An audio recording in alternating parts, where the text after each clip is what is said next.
Hallelujah, Jesus. It's tay-love, and we're back for another 5 minutes. Today's 5-minute video is on dating. It's a hot topic, probably the hottest topic there is. I know there's Jesus, salvation. Some people would say money, sports, food, entertainment.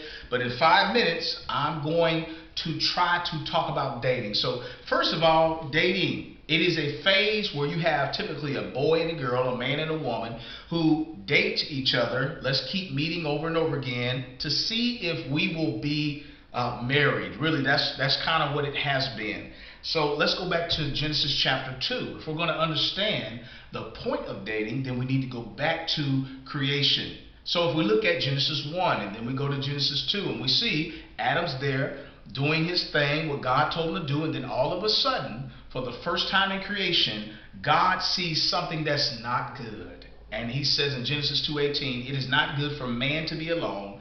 Let me make a helper comparable to him. So that's the verse that tells us, one, it's not good for man to be alone. And two, I'm going to make him a helper comparable to him. Not like him, not as him, but comparable to him. So now we see later on in Genesis 2, there's woman, puts Adam to sleep, takes one of his ribs, fashions a woman from the rib, and then brings the woman to Adam. And Adam, he's excited. He says, oh, this is now bone of my bones, flesh of my flesh.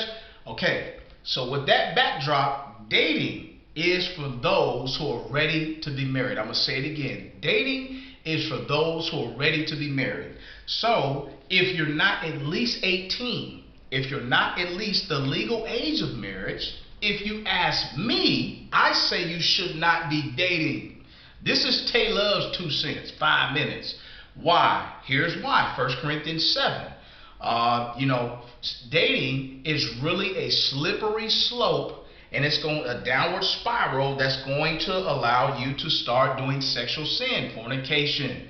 Now, we don't have time to get into the nuts and bolts of what that word means, or breakdown and stuff, but at the end of the day, if you date long enough, it's just a matter of time before you find yourself in the midst of sexual sin. And when you are there, oh, it's like crack or meth or some other drug. It's almost like you can't get out. And so that's the reason I say wait until you're ready to be married. So if you are in a dating relationship, going in, okay, there's a woman that I like, I want to pursue her, and if we start dating, at least I know I can marry. Now, the other question is, how long should I wait until I am married? Well, that's completely up to you. The Bible says marriage is a concession. Now, I know you have the culture, you might have your family, you might have people try to blow on and try to influence you on when you should and what you should do and all that. But the truth is, Philippians 2:12 always rules out with the Christian circles, and that is, work out your own salvation with fear and trembling. So if you're a man, according to 1 Corinthians 7, emphasis on verses 1 through 9, and you say, man, I'm really having trouble with this self-control thing, to me, it's better than marry.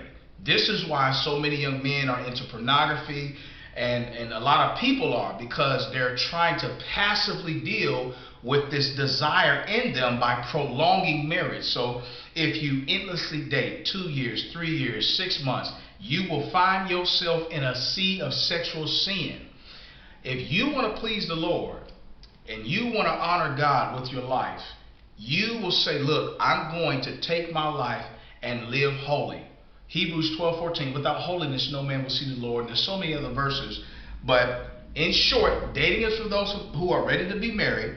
And if you endlessly date, then you're just going to find yourself in sexual sin. And once you're there, oh, it's hard to get out. It's going to be like you done hit some crack and you can't stop. And, and that's really unnecessary, because God's prescription is marriage, not sexual sin, because so-and-so thinks you should wait a couple years before you're married and that kind of thing.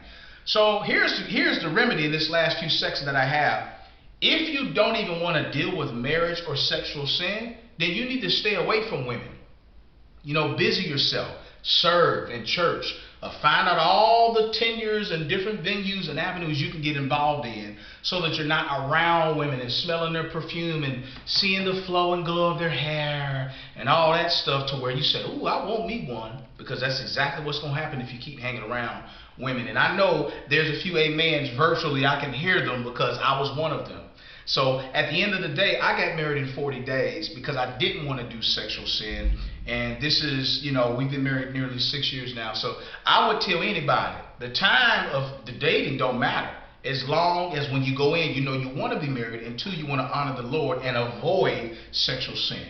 That's my 5 minutes. This is tay-love, madeupmind.com. God bless you. We'll see you next time.